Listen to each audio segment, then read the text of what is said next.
یک پدر 10 تا پسر را نوری چشمان میکند 10 پسر را بینگرید ترک پدرشان کردند. حقیقتا هم زمان همه خلق شد. همه حرمت پدر و مادر فرزند وابستگی ندارد. حرمت پدر و مادر خودی پدر و مادر گناهکار. هر یک عائله فرزند همه خیلی وایو رسوندن دخو که همون پدر و مادر حرمت کنند.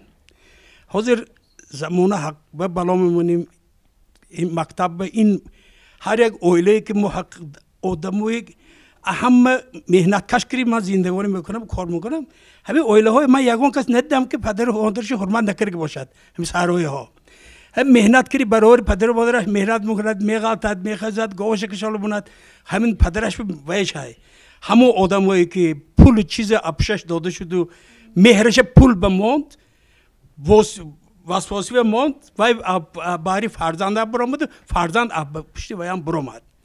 سوری پدر و مادر رو دیده میشد که همین زمان به سال یک فرزندشون پولدارتر شد زمان رو نگاه کرد یکتاش کمبالتر شد وای طرف ویش شد طرف کدومش طرف پولدارش میشد او باید اکون برابر شدنش دکار و هر دوش برابر یک چشم دیدن دکار. همین شورای مراسم ملی مراسم عائلوی هست جماعتی او همین 10 سال باز همیشه من اشتراک میکنم.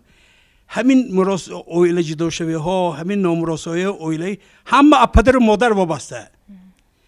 ما همین من همینجوری اشتگاه هم هایی که همین یک جا وشته سری دسترخوان وشته خوردن عموما تمام شدگی. سری دسترخوان وشته کنی توپیت پشت کردی بچه امروز چه کار کردی چند گفته بسم الله گفته الخوات خیزاتی این گپا تمام شد. فکری من اول پدر و مادر خودش تربیت کردن دکار سونی حرمتی پدر و مادر پشت مادر